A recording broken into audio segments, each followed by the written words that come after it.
It's almost 2018. We've got 2 days away before the new year, and I wanted to start off with, this pilot episode of my new podcast.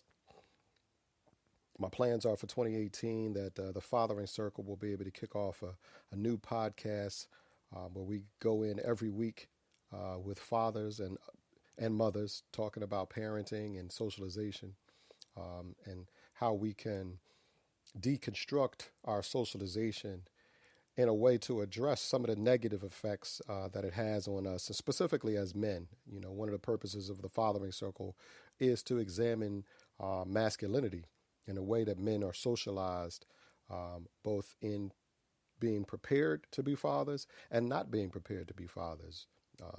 Some of the things that society expects of us as men and that we perpetuate from generation to generation is not always healthy for ourselves, nor is it always healthy for our partners and our children. And so what we do is we sit down and try to examine the process and separate the wheat from the chaff, as they say in the Bible. You know, we take out what we know is working, what is good, what's healthy, and we also examine and remove, cut out from our lives and our practices the things that aren't working. And most of those things would fall under the term of toxic masculinity. You know, a lot of times that term is used very loosely and is often seen as an all-encompassing way to describe masculinity in general. Unfortunately, that seems to be the way that it's being used, but that's not the case. So we want to actually just reinforce this idea that masculinity in and of itself is not a bad thing. Nature would not have created both male and female, each with its own respective characteristics and roles, if there was not beneficial and necessary. And so that's one of the things that we try to really get across, is understanding the natural balance between male and female, and also trying to eliminate some of the hang-ups around gender roles and gender identity, and create a more gender neutral or create more gender equality in our society. Because we know that not everyone falls along that same, dichotomy of left or right, black or white, up and down, male, female. But in fact, that there is a range of experiences and identities. And so again, a lot of the work that we do at the Fathering Circle, I'm very proud of. It's been a life-changing experience, and I'm just really, really happy to get the chance to begin to bring this show to you and be able to bring the episodes that we're going to be having every week, along with some of the exciting information and exciting circle discussions that we continue to have, that we started off with in 2017, and that we will. Actually, we started at the end of 2016, so we're just over 1 year. We celebrated our 1 year just a few months ago, but this has really been an exciting adventure for me. Again, life-changing. And so because of that, I feel compelled to share as much as I possibly can with other men in my life and other men in my circle of influence. And then by connection with the women and children that I am connected to through my circle of fathers. And so again, thank you. I just wanted to let you know that it's been really a pleasure just going on this journey. I have to personally thank my good friend Billy Yalowitz and Les Rivera, who are the original founders, co-founders of the Fathering Circle. It all started at the request of Jana Van Eswick from Philadelphia Assembled Project, who contacted Billy to say, this art as social justice movement was beginning. This project to create art and bring communities from around Philadelphia into the Philadelphia Museum of Art, and more specifically, the Perlman Building for the Philadelphia Museum of Art, was really a way of the museum wanting to reach out to the Philadelphia communities and neighborhoods and invite the neighbors, the residents and citizens into the building, to do away with some of the separation, almost this idea of the bourgeoisie, people that only go to museums are of upper middle class or wealthy, and who have the time and the leisure to enjoy art. No, we want to. I commend the Philadelphia Museum of Art for really taking the stand and reaching out, and knowing that it behooved them to reach out to the community. And so I'm not sure if they knew what they were getting themselves into. I'm not sure if they knew what to expect with what Philadelphia Assembled turned out to be. I just want to say that it's, starting with Jana and her vision, and the many collaborators, with too many to name, but bringing on all the collaborators. And then also, special shout out to my beautiful sister, Denise Valentine. If it wasn't for Denise recommending me to Billy, I never would have gotten the invitation to even just come and talk.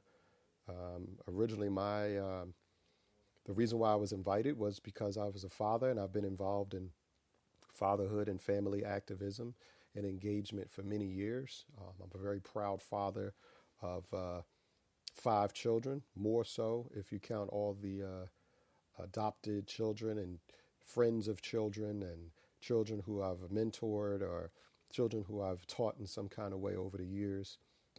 And that's truly been a blessing for me. And so just being able to come in and sit down and have a conversation, and having my oldest son with me at that time, was really a heartwarming experience. We got a chance to sit down at Billy's house, with a very diverse group of men from all walks of life, and really share our stories and see the commonality between all of us.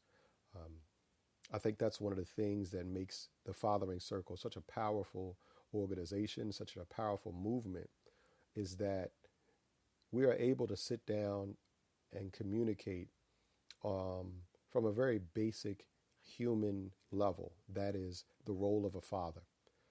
And once a man becomes a father, it is probably the most single life-changing experience that a man could have. And so it changes you, and it empowers you, it enables you, it humbles you, and it really gives you a perspective on not only your life, but the rest of the world, and this young life that you've now been charged to take care of. And so, again, I just want to say thank you, and really encourage everyone out there listening to follow the Fathering Circle. If you want more information, you can send us an email at info@thefatherscircle.org. That's fathers with an S, info@thefatherscircle.org. Or you can check out our website at www.thefatheringcircle.org. Fathering, I-N-G, circle.org. And so with the few minutes that I have left, I just want to say that we're preparing for the new year to come. Shout out to all of my friends and family who are celebrating the holidays. We're in the middle of Kwanzaa right now, and I believe we're on the 5th day, which is Nia, stands for purpose. And I think that's the reason, another reason why I wanted to do this broadcast today, because with Nia being the theme for the day, our purpose, knowing that sharing this information is part of my purpose, knowing that reaching out to fathers and families, and trying to deepen relationships, is part of my purpose. And so, again, thank you. Just thank you for being there. Thank you for listening to me. And thank you in advance for continuing to follow this show and all the work that we do at the Fathering Circle. Because I mentioned the holidays and I talked about those people who are celebrating, I also want to acknowledge those people who may not be celebrating, who may not have a holiday tradition that they partake in. Those people who may not have loved ones or family members that make this time of year about connecting to others. And so I just want to keep those people in mind as well, to recognize that this is really not about the propaganda or the story behind what you consider what they may call a holiday. But it's really about human connections, and maintaining a connection with your fellow human beings. And so those of you out there, if you're in need of someone to talk to, in need of reaching out, please feel free to reach out to someone who's close to you. Don't be embarrassed or shy. Don't let that depression or that heavy heart weigh you down and prevent you from picking up the phone or sending that text message or reaching out in some kind of way. And if you don't have anybody to reach out to, feel free to reach out to me. I'm happy to take your messages, your calls. You can reach me on Facebook. You can reach us by email. And again, just making sure that we keep the spirit of love and togetherness and humanity at the heart of everything that we do. A lot of society, just depending on where you look at the origin of different holidays, the one thing that you can find if you look at the origin and the roots of many of our holidays is that many of these winter holidays is really about coming together to prepare for the darkness and the coldness of winter, gathering your harvests, bringing them in, securing your homestead, bring your family close together so that we can shelter in place, shelter together, and huddle up with loved ones to ride out the cold winter times together. And so if you think about that, metaphorically speaking, those cold winter times may be emotional times. They may be stressful times. They may be times of struggle where you're struggling financially. They may be times where you're struggling emotionally or with relationships. So again, make sure that you understand the basis and the root of this time and make the most of it. So really that's the heart of what I'm trying to get across to you. I also want to thank the many people who engage with me on a regular basis on Facebook and through social media.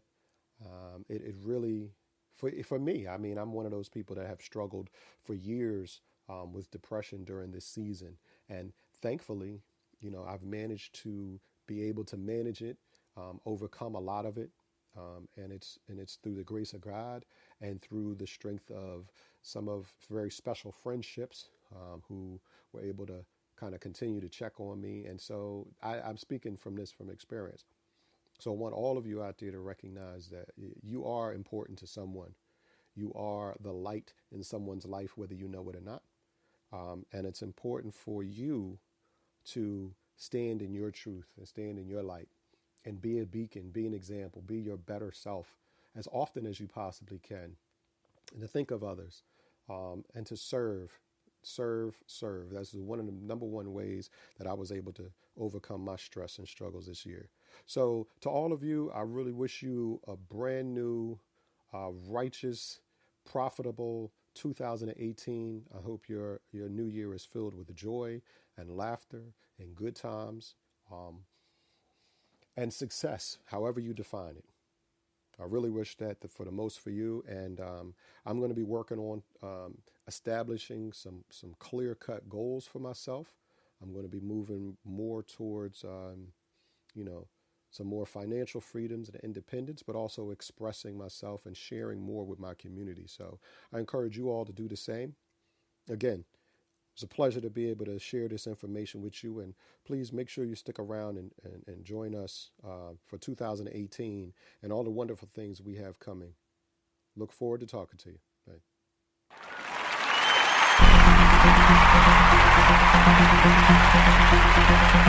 Bye.